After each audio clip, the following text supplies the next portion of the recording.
Hello, you're watching ERi-TV. Welcome to English news broadcast. These are the top stories. 52 patients diagnosed positive for COVID-19. Tests carried out today. Financial support extended to families of martyrs in the past 17 years of independence. The global COVID-19 cases and death toll continue to rise.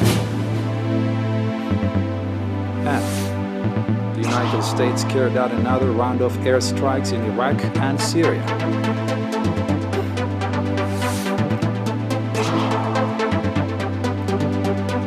For local news, we have an announcement from the Ministry of Health. 52 patients have been diagnosed positive for COVID-19 in tests carried out today at quarantine centers in the central and southern regions. Out of these, 49 patients are from quarantine centers in Asmara Central Region. 3 patients are from quarantine center in Mandefara Southern Region. On the other hand, 65 patients will be receiving medical treatment in hospitals in the southern 36 and central 29 regions have fully recovered and have been discharged from these facilities. Sadly, there are 42-year-old patients in the southern region have passed away due to the pandemic. The total number of recovered patients has accordingly risen to 5,435, while the number of deaths has increased to 23. And the total number of confirmed cases in the country to date has increased to 5,936. Minister of Health, Asmara, June 29, 2021. The Ministry of Labor and Social Welfare branch in the Northern Eritrea region reported that in the past 17 years of independence, over 307 million nakfa has been disbursed to families of martyrs. Representative of the branch office, Mr. Ismail Osman, said on top of the regular payment by the government to families of martyrs, nationals inside the country and abroad have contributed over 9 million nakfa for the same cause, and that this attests to the respect and honor the Eritrean people have towards the martyrs. Mr. Ismail also said that since 2019, government employees and affluent individuals in the subzones of Massawa, Ginda, Af'abat, and Nakfa took the initiative to support families of martyrs by contributing over 1,170,000 nakfa. Mr. Ismail also said other subzones of the region are taking similar initiatives to support families of martyrs in their areas. Mr. Ismail called for reinforced contribution with a view to enable families of martyrs become self-supportive and productive members of the society.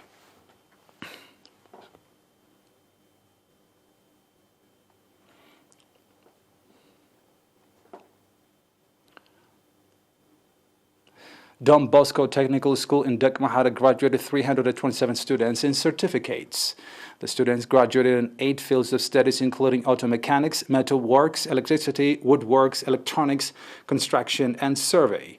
Speaking at the graduation ceremony, Mr. Ma'asho Gebretensai from the Ministry of Education called on the graduates to play a due part in the nation-building process with the skill and knowledge they have acquired.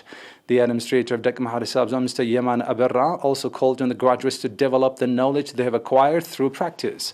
The graduates commended for the training opportunity they were provided and expressed conviction to live up to the expectations. According to documents from the school, Dombosco Technical School, that has been established in 1998, has until 2019 graduated 2,430 students.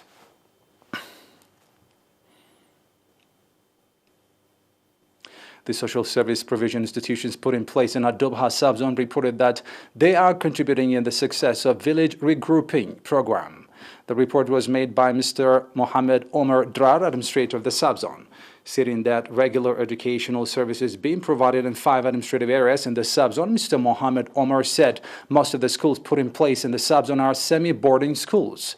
Regarding health service provision, he said there are 1 health center in Drit administrative area, 1 health station in Ilababu administrative area, 4 small health facilities in Hagar Abi and Noush, as well as in Hazza and Arab administrative areas.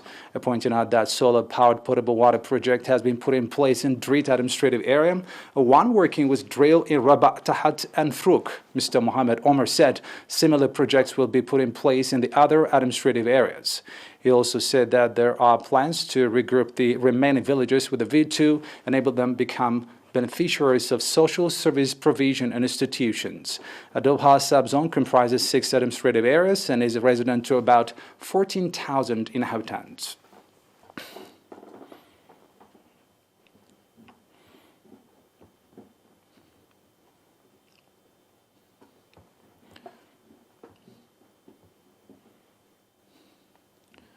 Now back with international news after a short break.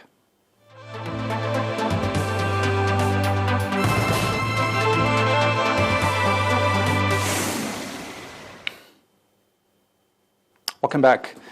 The total number of confirmed COVID-19 cases globally surpassed 182.3 million today, with the death toll exceeding 3.9 million. And the number of recovered patients has exceeded 166 million. This is according to World Meters. Moderna Inc.'s COVID-19 vaccine showed promise against the Delta variant, first identified in India in a lab study, with a modest decrease in response compared to the original strain. This is according to the drug maker. The study was conducted from 8 participants obtained 1 week after they received the second dose of the vaccine. The vaccine provoked an antibody response against all the variants tested according to Moderna, but one that remained inferior in all cases to the vaccine's neutralizing activity against the original coronavirus strain first found in China. Accounting for about 40% of all coronavirus deaths in Africa, South Africa is struggling to cope with growing coronavirus cases driven by the Delta variant. South Africa accounts for close to 40% of all COVID-19 deaths of the continent, with more than 60,000 officially recorded fatalities so far.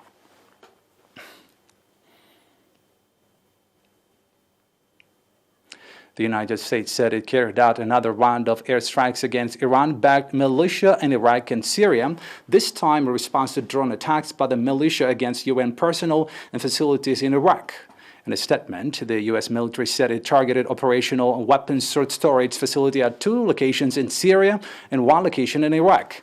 It did not disclose whether it believed anyone was killed or injured, but officials said assessments were ongoing. Iraqi militia groups aligned with Iran in a statement named 4 members of the Kataib Sa'id al-Shuda faction that they said were killed in the attack on the Syria-Iraqi border.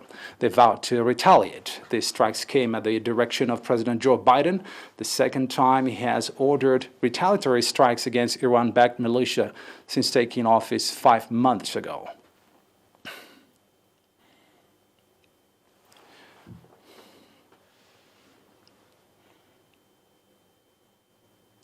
U.S. President Joe Biden, in a meeting with Israeli President Reuven Rivlin, said his commitment to Israel's self-defense is unwavering, and he took forward to meeting with new Israeli Prime Minister Naftali Bennett soon. Biden, in his first meeting as president with his top Israeli official, also said Iran will not come to possess a nuclear weapon under his watch. Biden also underscored his support for Israel's agreement to normalize relations with other countries in the Middle East and said Israel was making headway in Africa as well. Rivlin also expressed Israel's commitment to the United States. Rivlin is the first high-ranking Israeli official to meet with Biden at the White House.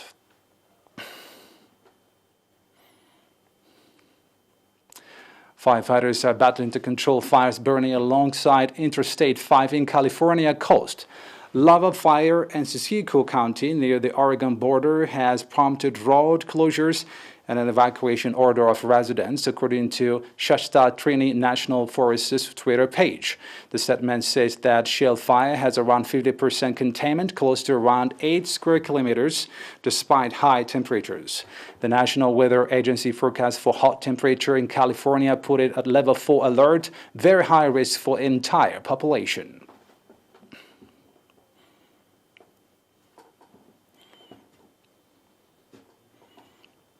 And a reminder of the top stories. 52 patients diagnosed positive for COVID-19 and tests carried out today.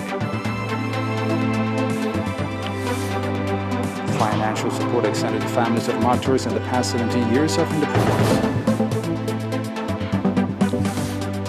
The global COVID-19 cases and deaths toll continue to rise. And the United States carried out another round of airstrikes in Iraq and Syria.